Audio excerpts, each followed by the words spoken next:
First thing I think about when somebody says illness is in London, where people go, "Oh, that was well ill," or "that was well sick." I tend to draw on the ill as a compliment rather than something that associates with long-standing members of the family that have been dying of illness for a long time, which is not really what a young person wants to associate with. So I try to wrap the ill into another meaning than it's taken for generally. A lot of folk don't understand mental health issues. I think my family at one point couldn't understand them, and I don't know if it was the case they wouldn't speak to us, but I used to think nobody wanted to speak to me. Just because you have a mental illness doesn't mean to say that you've nothing to offer. You feel a presence inside your head, edging thoughts of voyeur, and you can associate that with real people that you know, viewing your mind and influencing your mind and making you think that terrible things could happen because they're reading your mind. And yeah, that's one of the negative aspects about it.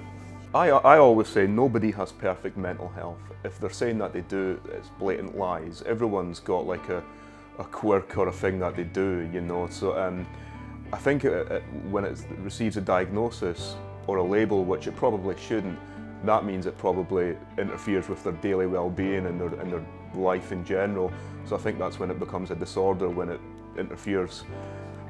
You find most of your top academics or top movie stars or novelists have some form of mental health diagnosis. Stephen Fry, bipolar; Anthony Hopkins, schizophrenia; Zoe Wanamaker, great comedic actress, schizophrenia she's been diagnosed with as well. So you find that, I think it adds, probably, I don't know, it may not sound right, it probably adds more depth to a person's personality, you know, rather than being seen as a negative or people being standoffish because someone has a diagnosis. At first it was scary and I didn't know how to cope with it.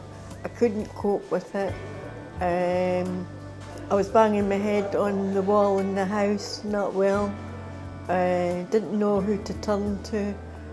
I had to go to eventually I went down to 9 Wells, seeked help for hearing voices. I was put up to Life Hospital. It hasn't really changed my overall way I live my life. I generally just continue to do as I was doing, and if I don't hear any back chat in my mind, like from my voices, then I'm happier, and I can just go on living my life the way I always did. So I haven't really changed much in the way I adapt to it, but I appreciate it when there's peace and calm in amongst all the voices that can talk in my mind. I'm not actually schizophrenic, but the experience and the knowledge that I've learned and sort of been a part of since being a volunteer here it sort of gave me a better insight into understanding it. I think the biggest stigmatisation is that when people hear the word schizophrenia, they feel that, oh, this person could be dangerous to other people or a danger to themselves. And in my 4 years plus of volunteering here, yeah, it's anything but, you know, it's, you know, yeah, I'd yet to experience that, and I think that's a bad stigma, and it's an unnecessary stigma as well. So, so I hope that briefly kind of answers from my perspective anyway. Yeah. So yeah.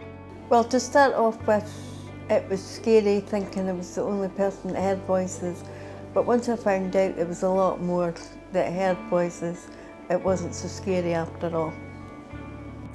There's so many labels, and like schizoaffective disorder and multiple personality disorder, and people I don't know if it's a natural reaction of people to be standoffish, or, you know, I think that's quite bad, and you know, that's why I've been reluctant to tell many people about having an anxiety disorder, because you automatically think, oh, this, well, that's maybe just my perception, but oh, this guy's a bit odd, or he's a bit of a freak or something like that. And yeah, I'm more open to it now and just letting my guard down, but when, say, 5 or 6 years ago, I would be extremely guarded and try not to let that side of my personality show, or let people know that I have like an anxiety disorder and stuff. So you're always going to have stigmatization in some form, but it's just finding a way to, you know, gradually lower it, you know. So yeah, so. Because I've got a mental health problem doesn't mean to say I'm mad off my head.